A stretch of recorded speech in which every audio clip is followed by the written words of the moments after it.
In this video, we are going to learn how do we factor 4 or more term expressions. So there's 2 key steps. First, if there's something common to all the terms, you factor that out. And then the second step is then we try to factor by grouping. So let's get right into some examples. So in this first problem, I have this 4-term expression. Remember, these pluses and minuses, they're separating the terms for me. So we got these 4 terms. Okay, so first off, is there anything common to all 4 of them that evenly divides all 4 of them? And for this one, no, there's nothing common to all of them. So I move on to step 2, try to factor it by grouping. So let's try just grouping the first 2 terms together and then the last 2 terms together. From the first group, I notice x squared is common, so I can factor that out. And when I do, it'll leave me with x plus 2. From the second group, what's common? What evenly divides both of the terms? Well, I notice 7 does. I have to decide, should I factor out a positive 7 or should I factor out a minus 7? So let's try it both ways and see what happens. So let's first factor out positive 7. And when I do that, I'll be left with a minus x first, and then negative 14 divided by positive 7, that's minus 2. And now, when I look at this, well, the things in the parentheses, they're almost the same as each other, but the signs are exactly opposite. When that happens, it's an indicator that I shouldn't have factored out whatever sign I did. I should do the opposite. So let's fix that. Instead of doing a plus 7, let's try factoring out a minus 7, because now that'll switch the signs. That'll leave me with positive x and then plus 2 left over. And now I do see this x plus 2 factor that's common in both of these groups. And because that's a common factor, I can factor it out. And I'll have the x plus 2 factored out. And then I write all the leftovers in a parentheses. So in the same sort of way that within the first group, I noticed x squared was common. I wrote that, and then I wrote a parentheses with all the leftovers. I'm doing the same thing, just on a larger scale. X plus 2 is common to both of these. I'm factoring that out. Now from the first group, when I take it out, I'm left with x squared. And from the second group, when I factor it out, I'm left with minus 7. So I should ask, do either of these factor more? And well, x plus 2 definitely doesn't. X squared is a perfect square, but 7 is not a perfect square. So that's as far as I can take it. That's as far as I can take it. Okay, if I wanted to verify, well, is this correct? I could distribute it out. I could FOIL this out. And if I were to FOIL it out, we could verify, oh yeah, I do get what we started with.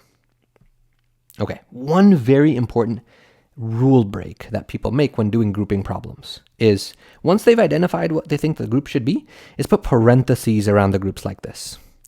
So what's wrong with that is if you write parentheses stuff and then parentheses like stuff like this, it means you're multiplying the things inside of the parentheses. But that's not what the original problem wants us to do.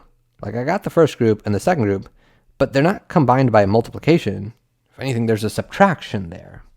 So if I were to put a parentheses around each of the groups, it changes the meaning.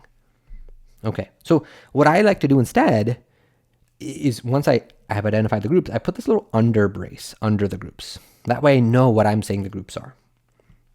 Okay, so let's do one more example here. I got x squared minus 6x minus y squared minus 6y. I'm going to try this 2 ways. So let's first try grouping it by doing the first 2 together and the last 2 together. And from the first group, x is common. I can take that out, and I'm left with x minus 6. From the second group, I see y is common. Maybe you were unsure of whether to factor out positive or negative y, so maybe let's just try minus y, because it was so good to us in the last problem to take out minus 7. And that leaves me with positive y, and then plus 6. And now I need to ask myself, well, in this first group, in that second group, are there any common factors? Because if there are, I can take it out and factor it out like we did with x plus 2 here. So it's very tempting to say, well, I see a 6 here and a 6 here. Aren't those common? Can I take them out? But I can't, because 6 is not a factor. Factors are things that are getting multiplied together. So within the first group, the factors are x and x minus 6. In the second group, the factors are y and y plus 6. So I need to be asking myself, well, okay, is x a common factor in both of the groups? Well, no, because the second group doesn't have x as a factor. Or is x minus 6 a common factor to both groups? Well, no, again, because the second group doesn't have x minus 6 as a factor. So there's no common factors. No common factors. And it's tempting to say, well, does that mean it just doesn't factor? But that's not right. That's not what it means. No common factors means we just did an incorrect grouping.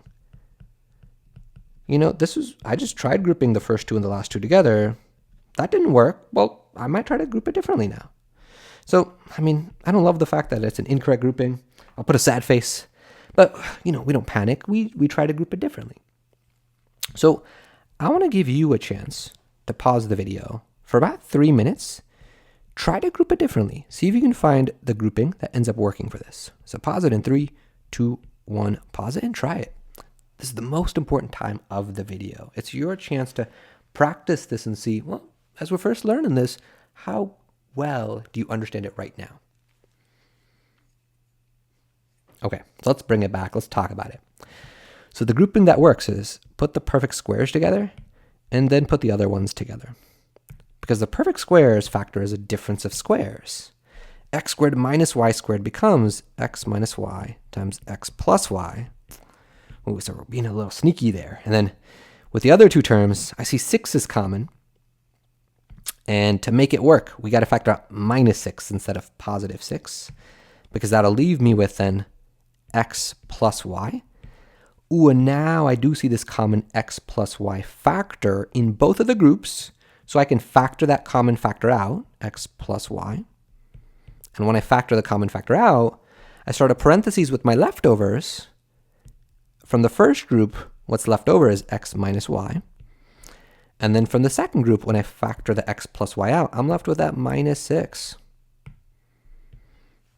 Okay, so we factored out the common thing, wrote the leftovers.